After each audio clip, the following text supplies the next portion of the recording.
देखिए 11 नंबर प्रश्न पर ध्यान दीजिए। सीता, रीता और गीता एक फर्म में साझेदार हैं, ठीक है, जो लाभ हानि को 4-3-1 अनुपात में बांटती है। साझेदारी संलेख के अनुसार किसी साझेदार के मृत्यु होने पर ख्याति का जो मूल्यांकन किया जाता है उसके मृत्यु के पिछले 3 पूरे वर्ष में साझेदारों के पूंजी खाते में क्रेडिट किया गया शुद्ध लाभ के 50% पर किया जाएगा। और 28 फरवरी 2023 को सीता की मृत्यु हो जाती है। विगत 5 वर्षों का लाभ दिया हुआ है 60,000, 97,000, 1,05,000, 30,000 और 84,000। अब देखिए सवाल में कहता है पिछले 3 वर्षों में, यानी साझेदारों के पूंजी खाता में पिछले 3 वर्षों में जितना लाभ क्रेडिट किया गया है उसका 50% ख्याति का मूल्यांकन किया जाए, ठीक है। और ये तो पूरा फर्म का ख्याति होगा, उसमें जो मर गया उसका हिस्सा कितना वो बताइए। फिर आगे कहता है कि सीता के मृत्यु होने पर भवन जो था वो 80,000 से कम मूल्यांकित था, ठीक है। अब भवन 80,000 कम मूल्यांकित था, मतलब अब उसको यदि हम सही करेंगे तो 80,000 से ज़्यादा उसका मूल्य लगाएंगे तो 80,000 हमारा रिवैल्यूएशन पर प्रॉफिट भी होगा कि नहीं होगा। चलिए अब कहता है कि फर्म के ख्याति में सीता का हिस्सा का गणना कीजिए और ख्याति और भूमि के पुनर्मूल्यांकन पर समायोजन प्रविष्टि कीजिए। तो देखिए सवाल जो बनाएंगे सबसे पहले लिख लेते हैं old ratio of Sita, Rita और गीता। सीता, रीता,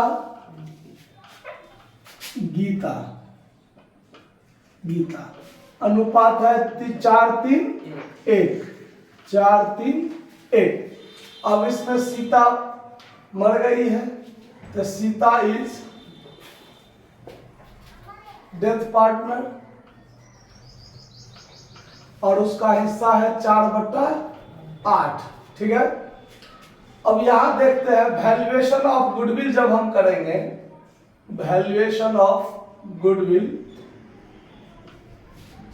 तो इस पर कहता है कि साझेदार के पूंजी खाता में जो पिछले 3 वर्ष का लाभ, तो पिछले 3 वर्ष के लाभ में 2022 में जब ये 23 में मरी है तो 28 फरवरी 2023 में मर गई। और इससे पहले कौन कौन सा वर्ष होगा, 22, 21 और 20, तो पिछले 3 वर्ष तो यही लेंगे ना। तो अब 5 वर्ष को नहीं लेना है, पिछले 3 वर्ष का लाभ लेना है। तो लास्ट 3 ईयर का प्रॉफिट देखिए, लास्ट 3 ईयर प्रॉफिट, या प्रॉफिट ऑफ लास्ट 3 ईयर कर दीजिए। प्रॉफिट ऑफ लास्ट 3 ईयर 84,000,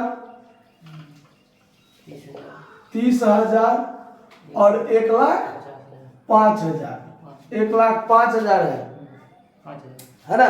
अब इस तीनों को पहले जोड़ दीजिए। इस तीनों को अगर जोड़ देते हैं तो ये हो गया आपका 80, 30, 1,10,000, 2 लाख 5, 4, 9, 2,19,000। तो 2,19,000 पिछले 3 वर्ष का टोटल प्रॉफिट हो गया। अब उसमें गुडविल के बारे में कहता है कि पिछले 3 वर्ष में यही लाभ न साझेदार के पूंजी खाता में क्रेडिट किया होगा, सब साझेदार के, कोई एक साझेदार के नहीं, सब हर एक साझेदार के। तो इसका 50% गुडविल होना चाहिए, इसका 50% गुडविल होना चाहिए फर्म का, पूरे फर्म का। तो इसको काट दीजिए तो ये टोटल हो गया कितना, 9×5 = 45, 504, 55, 5, 4, 9 और 5 दूना 10, 1,09,500। ये हो गया आपका total goodwill of the firm, total goodwill of the firm 1,09,500। इसमें सीता मर गई है तो सीताज शेयर इन गुडविल, इसमें इसका हिस्सा कितना हो गया, 1,09,500 गुने उसका हिस्सा है 4/8, तो 4/8 कर दीजिए। ये से 2 कट गया और 2 से इसको काटिए तो 2×5 = 10, 4 दूनी 2 चौका 8, 1 दो सत्ते 14, 1 2 पंचे 10 0। तो 54,750 रुपया जो हो गया, ये हो गया आपको सीता का हिस्सा। यानी सीता को इतना रुपया मिलेगा। और सीता को देगा कौन? तो रीता और गीता मिलके किस अनुपात में? 3:1 में। चूंकि गेनिंग रेशियो में दिया जाता है, तो यहां लिख दीजिए gaining ratio of Rita and Gita. Rita and Gita, इसका अनुपात हो जाएगा 3:1। अब इसमें रीताज शेयर क्या हो जाएगा? तो 54,750 गुने 3/4 और गीताज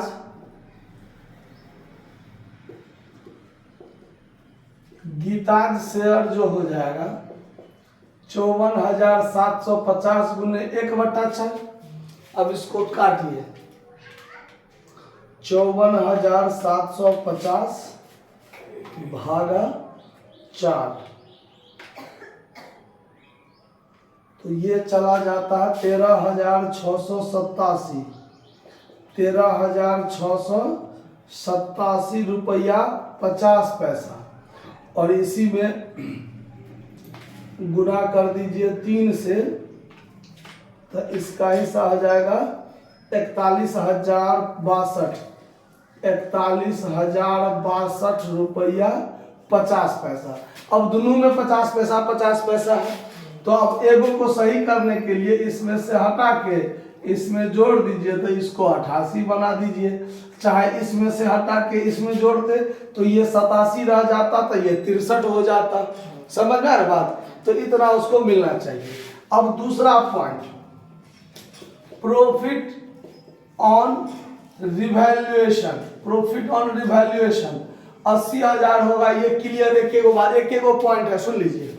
भवन 80,000 से कम मूल्यांकित पाया गया, यानी आज से पहले जो बिल्डिंग था वो 80,000 कम था। अब 80,000 कम था, अब उसको सही लेवल पर ले जाएंगे तो भवन को 80,000 से बढ़ाएंगे। एक ही तो पॉइंट है। अब 80,000 यदि हम भवन पर बढ़ाएंगे तो 80,000 हमको प्रॉफिट है ना होगा, दूसरा तो कोई चांस नहीं है और दूसरा तीसरा कोई आइटम भी नहीं है। तो डायरेक्ट इसको लिख सकते हैं प्रॉफिट ऑन रिवैल्यूएशन 80,000।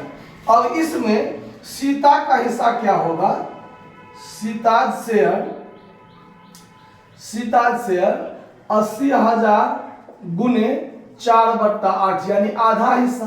तो आधा हिस्सा मतलब 40,000 उसको मिलेगा। समझ आ रहा बात? अब ज्यादा कोई बात नहीं। अब हमको बनाना है जर्नल एंट्री। अब जर्नल एंट्री जब बनाएंगे हम, तो जर्नल एंट्री में क्या करेंगे? सीता को 54,750 मिलना चाहिए, जो उसको रीता और गीता मिलके देगी। इस दोनों का पूंजी घटेगा, सीता और गीता का घटेगा नहीं, रीता और गीता का पूंजी घटेगा और सीता का बढ़ेगा। तो अब यहां घटा दीजिए, Rita's capital account DR, Gita's capital account DR to Sita's account, Sita's capital account.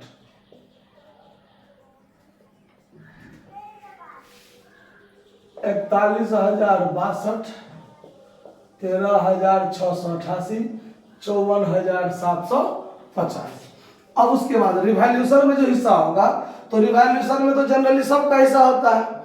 तो सीता रीता गीता ये 80,000 में सबको मिलेगा, लेकिन सबको इसलिए नहीं देंगे क्योंकि ये वास्तव में जो रिवैल्यूएशन बना है वर्ष के बीच में बना है, कोई खास टाइम पर बना नहीं है। तो जो मरा है पहले उसको दे देते हैं, बाकी को जब अंतिम खाता तैयार होगा साल के अंत में तब दिया जाता है। तो खाली जो मर गया उसको दे दीजिए, बाकी को खत्म कीजिए, क्योंकि ये छोड़ के चला गया ना।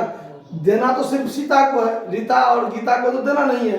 तो उसको पूंजी में अभी क्रेडिट नहीं किया जाएगा, अभी जो मर गया है उसको दे दीजिए। ठीक है? तो फिलहाल अभी उसी का काम, उसी पर काम कर रहे हैं। दुए के ऊपर तक कहता है काम करने, तो दुए के ऊपर काम कर देना है। अब इसके लिए देंगे तो रिवैल्यूएशन पर प्रॉफिट होता है, तो revaluation account DR to Sita's capital account. एक को मात्र दे दिए 40,000 40,000, बात खत्म। अगर मान लीजिए सब में देना रहता तो यहाँ 80,000 कर देते, इसको 40,000, रीता को 30,000 और गीता को 10,000 दे देते, लेकिन उसको को भी नहीं, सिर्फ सीता का हिस्सा कहता है, दिखाइए कि क्या होगा नहीं होगा। समझ में आ रहा बात? कोई दिक्कत? नोट कर लीजिए।